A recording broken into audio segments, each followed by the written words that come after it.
આજે આપણે બનાવી રહ્યા છીએ સેન્ડવિચ ભજીયા। આ સેન્ડવિચ ભજીયા બનાવવા માટે આ રીતના બટાટાની ચિપ્સ બનાવી અને એની અંદર લસણવાળી ચટણી, જેમાં થોડું મીઠું, મરચું, લીંબુ એ રીતનું તમારા સ્વાદ પ્રમાણે બધું નાખી અને આ રીતે સેન્ડવિચ બનાવી।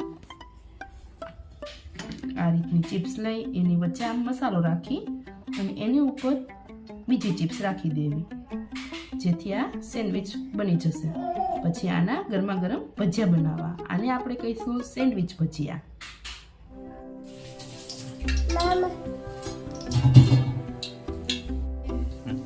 સેન્ડવિચ ભજીયા, જે હું આ ભજીયા થોડા હતા તો એની જોડે જ આ સેન્ડવિચ ભજીયા પણ નાખી રહી છું। એમાં આપણે ખાલી લોટનું બેટર સામાન્ય એવું બનાવ્યું છે, જેમાં ખાલી મીઠું અને પાણીથી જ બેટર બનાવી આ રીતની કન્સિસ્ટન્સી રાખવાની અને એની અંદર આ રીતના બોળી અને ભજીયા ઉકળતા તેલમાં મૂકી દેવાના।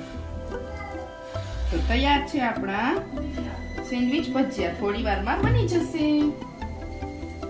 ફ્રેન્ડ્સ, કેમ છો બધા? મજામાં ને? આજે આપણે બનાવીએ છીએ દહીંની ચટણી। આ ચટણી છે તે ભજીયા સાથે, પૂરી સાથે, રોટલી સાથે પણ ખાઈ શકાય છે। તો દહીંની ચટણી બનાવવા માટે મેં અહીંયા 1 કપ દહીં લીધું છે,